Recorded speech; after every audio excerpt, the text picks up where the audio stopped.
No one tells you this, you could be put in jail for this. Imagine you're out with your kids. Someone repeatedly calls them one of the most hateful racial slurs or feminine slurs or whatever in American history. Emotions explode. A fight breaks out. One punch is thrown. One man dies. Now a father is headed to prison, and two families have had their lives changed forever. Tonight, we're asking a very simple question, or is it? Where is the line between protecting your family, losing your temper, and becoming criminally responsible for a tragic outcome? Please remember to like, follow, and share, and comment below. This was going to be a good one, so come on in closer. Welcome to Money and Politics Simplified. This is the show where we break down the power, the policy, and justice without the spin that the world tries to put on it.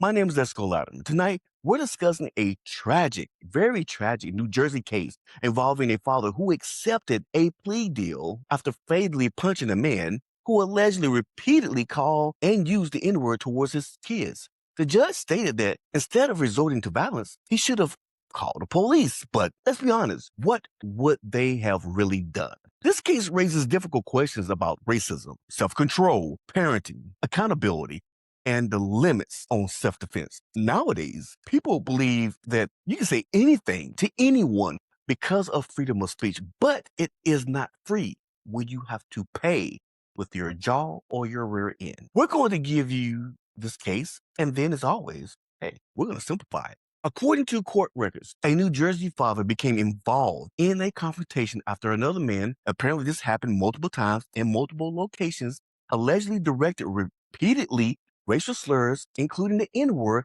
towards his kids. The encounter escalated into a physical altercation.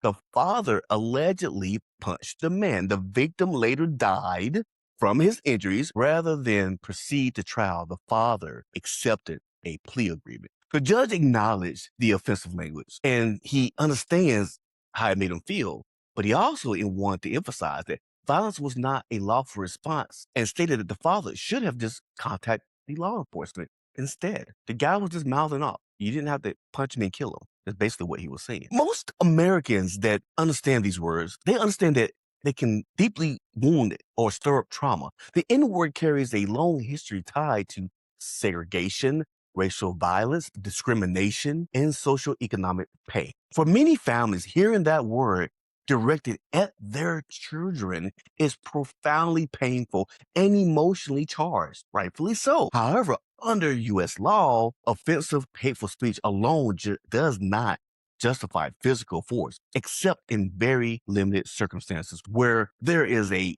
threat of unlawful violence. The legal system draws a distinction between hateful speech and physical assault. Many people ask, if someone is verbally attacking my child, don't I have the right to defend them? The answer depends on the circumstances. If someone is about to physically harm your child, self-defense or defense of another may be legally justified. Maybe. But if the confrontation involves only words, just words, even deeply offensive ones, the law generally does not authorize responding with potentially deadly force. Be careful when you throw that punch. Each case depends on specific facts. The courts examine whether there was an immediate threat of physical harm. That is the distinction. This case is heartbreaking because there are no real winners. Everyone lost. But the man who died, he lost. The father lost. The kids of the father lost. The fiance lost. One man lost his life. A father now faces criminal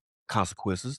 The children witnessed a traumatic event. Both families have been permanently affected. The emotional impact of racial hatred, please, folks, understand it is real. So is the irreversible consequence of a life loss. Moments of anger can change lives forever, unfortunately. Many people will ask whether the situation could have ended differently. Could someone have walked away?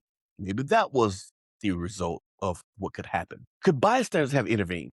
Could police have been called before the confrontation became physical? Apparently, in this situation, there was multiple times this happened. These questions are difficult to answer after the fact, but they underscore how quickly verbal confrontations can escalate into life-altering tragedies. Supporters of the father argue that few parents could remain calm if someone has repeatedly directed a racial slur towards their children, their babies. They see this reaction as understandable, even if they wish it had ended differently. Others argue that personal emotions cannot override the rule of law. They believe that if verbal insults are met with deadly force, deadly violence, everyone becomes less safe. Both perspectives reflect genuine concerns about justice, public safety, and accountability. This case reminds us that racism and violence can fuel one another.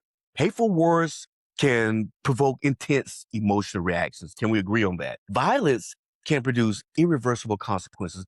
The law asks people to exercise restraint even under extraordinary emotional pressure. I know that can be hard.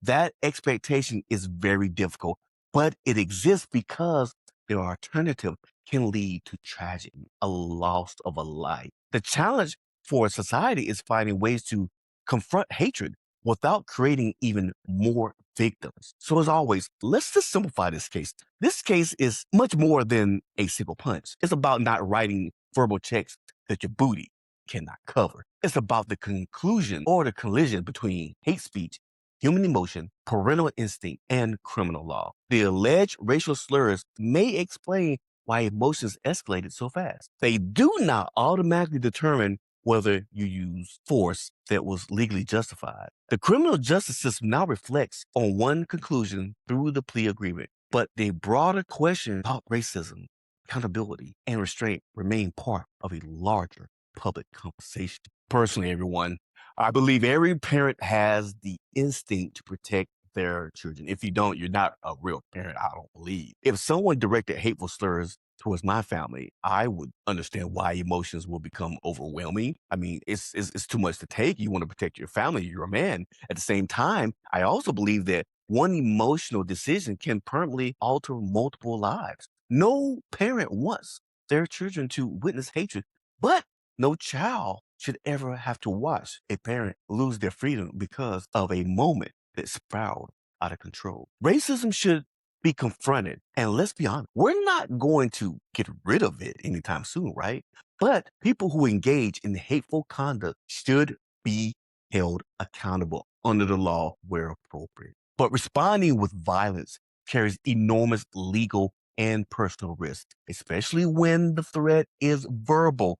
Verbal is the key rather than physical. Sometimes walking away feels like losing. I get it. In reality, it may be a decision that protects your family the most. I've had to do it. It sucks. It sucks extremely bad, but you have to sometimes. What do you think? If someone repeatedly used a racial slur towards your children, how would you respond? Do you agree with the judge that the father should have just called police instead of confronting the man physically? Or do you believe the law doesn't fully account for the emotional reality minorities or parents face when their children become targets of racial hatred? Let me know in the comments. I'm Misko Latimer. Please remember to like, follow, share, and comment. It helps me so I can get my pipeline of pantries off the ground. This is Money in Politics Simplified. Stay informed, stay engaged, because when you understand the money, my friends, well, you understand the politics. Have a good night.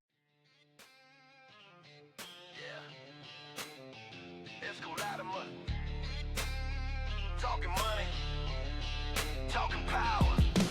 Follow the paper and you find a throne. Deals in the back while the cameras roll.